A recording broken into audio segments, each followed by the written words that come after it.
Tervetuloa taas tänne Leffahullu podcastin pariin. Tällä kertaa arvostelussa on Disneyn Vaiana 2, joka on jatkoa vuoden 2016 elokuvalle Vaiana. Kyllä, meidän perheessä ollaan isoja Vaiana-faneja ja varsinkin meidän 8V. Likka on tosi iso fani, joten olihan tää jatko-osa pakko mennä katsomaan ihan heti ensi-ilta viikon loppuna. Ensi-iltaan ei keretty. Oli itse asiassa yllättävän täynnä meinaan. Livuttanut yllättäen varmasti suosittu, koska Vaiana 1 on esimerkiksi Disney Plusan striimatuin elokuva kautta aikoin, niin eihän se nyt ole varmaan yllätys, että sieltä sitten oli hieman muitakin ihmisiä katsomassa sitä, mutta ensi-ilta viikonloppuun ehdittiin kuitenkin. No niin, Vaiana 2, tai niin kuin se alkuperäisellä nimellä tunnetaan, Moana 2.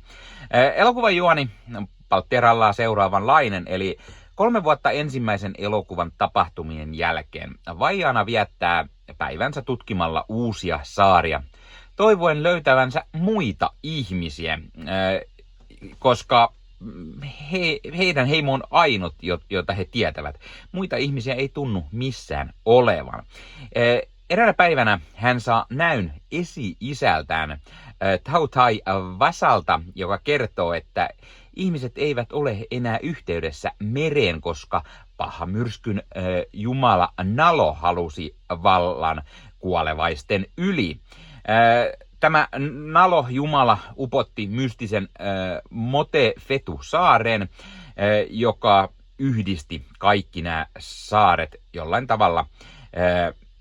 Ja sitten Vaianan pitäisi päästä pelastamaan tai löytää tämä mystinen saari ja auttaa sitten sillä tavalla näitä muita heimoja löytymään, sillä ne on johonkin kadonneet. Ja Vaiana tarvii sitten tiimin tähän mukaan. Hän ei voi yksin lähteä ja hän saa sitten tai kokoaa sitten tiimin itselleen ja tiimin kuuluu tämmöinen taitava käsitöitä tekevä Loto, joka siis tekee laivoja, veneitä, koska Vaianan heimo on nykyään merenkävijä jälleen kerran. Sitten on tämmöinen Maui, puolijumalan fani, Moni, joka rakastaa Mauia ja fanittaa tätä hirveästi. Sitten on tämmöinen kärttyisä vanha maanviljelijä Keke, joka vihaa merenkäyntiä. Ja sitten on Vaianan lemmikkipossu Pua sekä kukko Hei Hei mukana menossa. Saman aikaan taas puolijumala Maui etsii myös tätä Motefetun saarta, sillä hänellä on vanha kiista tämän Nalo-jumalan kanssa. Ja no, yllätys, Vaianan ja Mauin tiet sitten kohtaavat jälleen ja he pääsevät yhdessä tällaiselle seikkailulle. Mä pidin siitä, että aikaa oli kulunut nyt hieman ja Vaianasta on tullut vanhempi. Hän on hieman kasvanut ja sen lisäksi hänestä on tullut myös isosisko. Saatiin mukaan tämä herttainen parivuotias pikkutyttö siihen mukaan sivuhahmoksi ja toimi varsin hauskasti. Myös nämä uudet hahmot on tosi hyviä, jotka lähtee Vaianan mukaan. Tämä Maui-fani Moni, se oli tosi hauska. Fanittain tätä hahmoa toimi varsin hyvin. Tämä maanviljelijä Pappa Keke toimi varsin hyvin. Hän vihaa sitä merellä oloa ja näin, niin se toi hauskaa lisää. Ja sitten tämä Loto, joka halusi aina parantaa tekemään laivoja, oli varsin toimiva. Ja totta kai Vaiana ja Maui myös mahtavia hahmoja edelleen. Me käytiin tosiaan tämä leffa lasten kanssa katsomassa dupattuna, joten mulla ei ole mitään tietoa niin kuin alkuperäistä ääniroolisuorituksista. Mukana alkuperäisellä kielellä on edelleen Auli Cravalho ja Dwayne The Rock Johnson. En itse asiassa alkuperäistäkään ikinä nähnyt muuta kuin suomen kielellä, joten en osaa vieläkään sanoa, että toimiiko nämä kuinka hyvin. Toki niitä lauluja on kuunnellut englanniksi lukuisat kerrat. Mutta suomenkielisinä ääninäyttelijänä muun muassa Jasmin Jamajako, hän palaa Vaianan rooliin. Ja sitten muita tuttuja ääniä ensimmäisestä leffasta on muun muassa Heikki Sankari ja Pasi Ruohonen, jotka on tää päällikkö Tui, Petra Karjalainen Sina ja Susanna Haavisto on Tala. Ja sitten tällä kertaa tämän puolijumala Mauin äänenä kuullaan Juha-Pekka Mikkolaa, eli siinä vaihtui ääninäyttelijää. Ja sitten uusissa äänirooleissa on muun muassa rap- ja R&B-artisti F, eli Fanny Sjöholm, joka esittää tätä Loto-hahmoa. Euroviisuista tuttu Henri Piispanen, eli tämä toinen puolisko Windows 95-mänistä. Niin hän on tämä Moni-niminen hahmo sitten. Ja mun mielestä toimi varsin hyvin, ja mä tykkäsin tosi paljon, että nämä suomenkieliset laulut on tosi hyviä taas kerran. Siis, nykyään Suomi-duppaus on varsin hyvä, ja varsinkin Disney-leffoissa. No Disney-leffoissa on aina mun mielestä ollut, ja varsinkin ne, missä lauletaan, niin ne on toimi. Siis, mä muistan lapsena nähneeni Aladinin, Leijonakuninkaan, Pocahontasin esimerkiksi, ja niissä suomenkieliset ääninäyttelijät ja laulut on tosi hyviä, ja niin se on edelleen myös tänä päivänä, ja Vaijana kakkosessa ääninäyttelijät on tosi hyviä, ja ne laulut on tosi hyviä, jää todellakin soimaan päähän. Muun muassa Vihdoin arvoitus, Anna kuuluu, jihuu. Ja Tunnemme tien biisit on just sellaisia, että mitkä kyllä varmasti jää mieleen.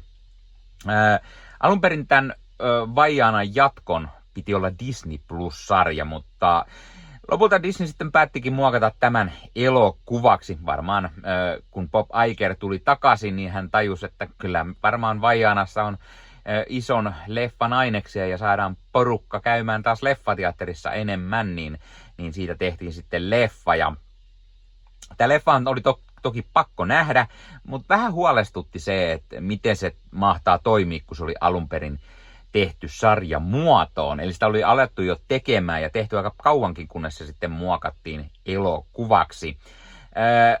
Onneksi ei mistään niinku huomaa, että on alun perin tehty sarjamuotoon. Tämä on elokuvana todella hyvä ja toimiva. Ei ihan pääse ehkä ekan leffan tasolle.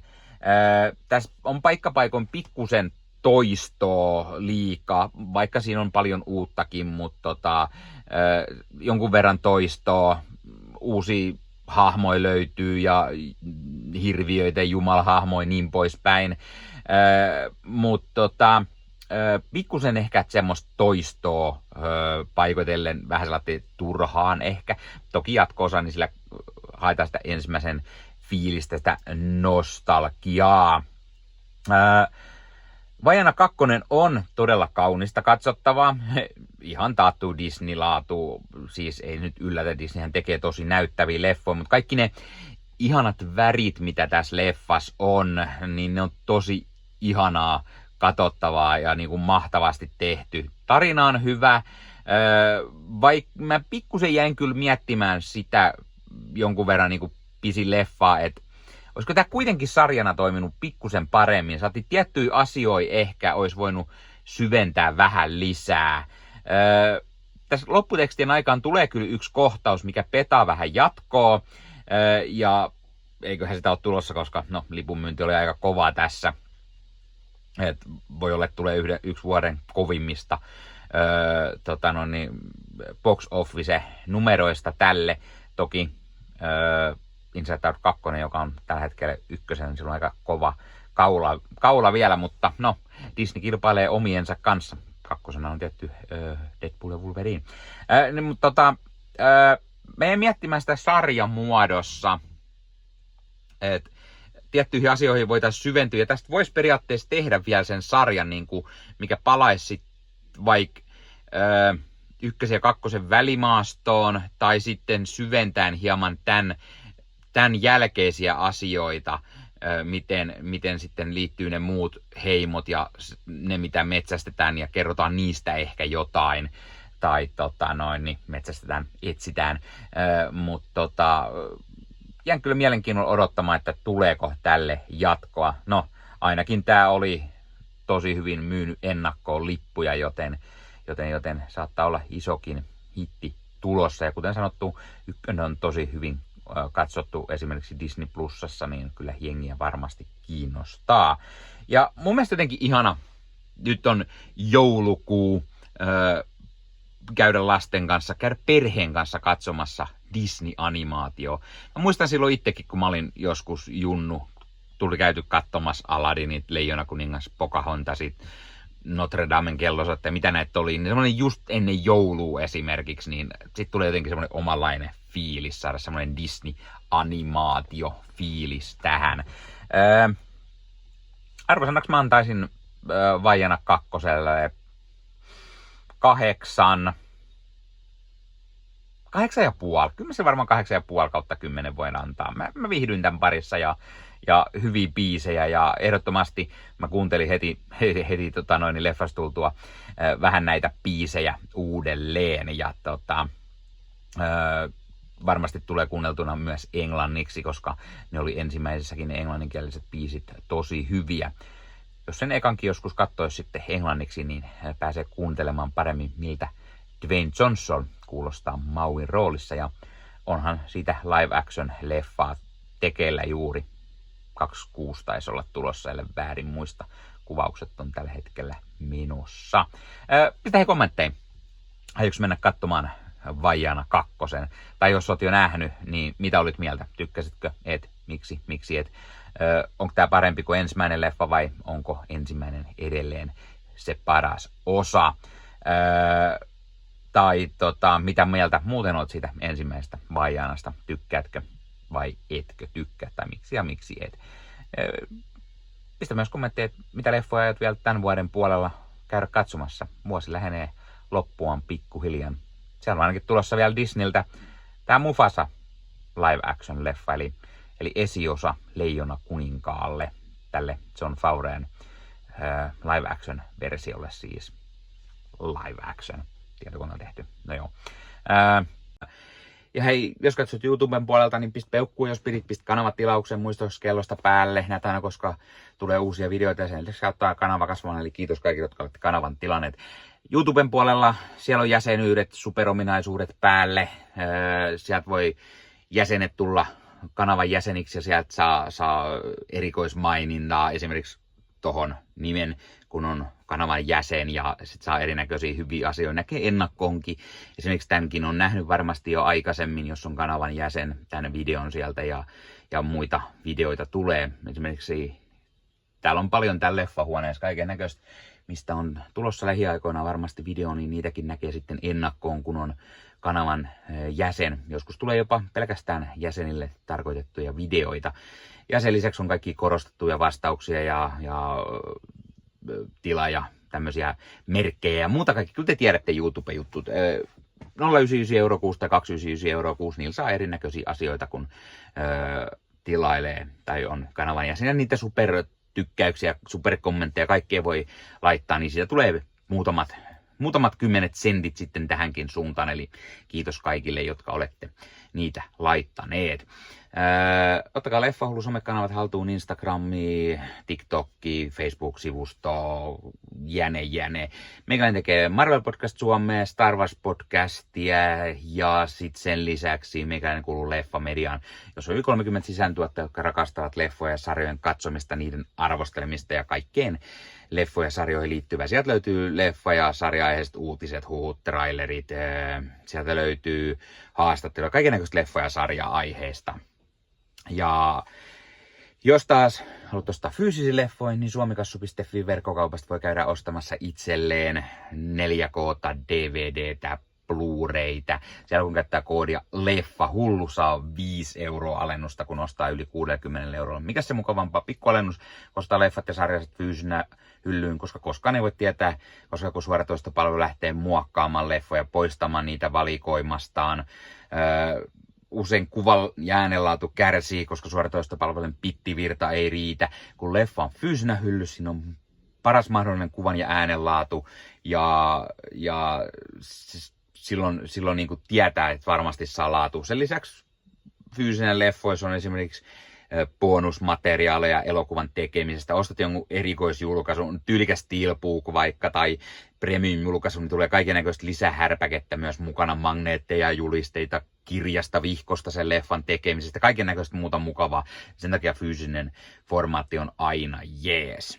No niin, tämä oli Leffoilu podcast tällä kertaa. Ei muuta, ensi kertaa. Se on moro.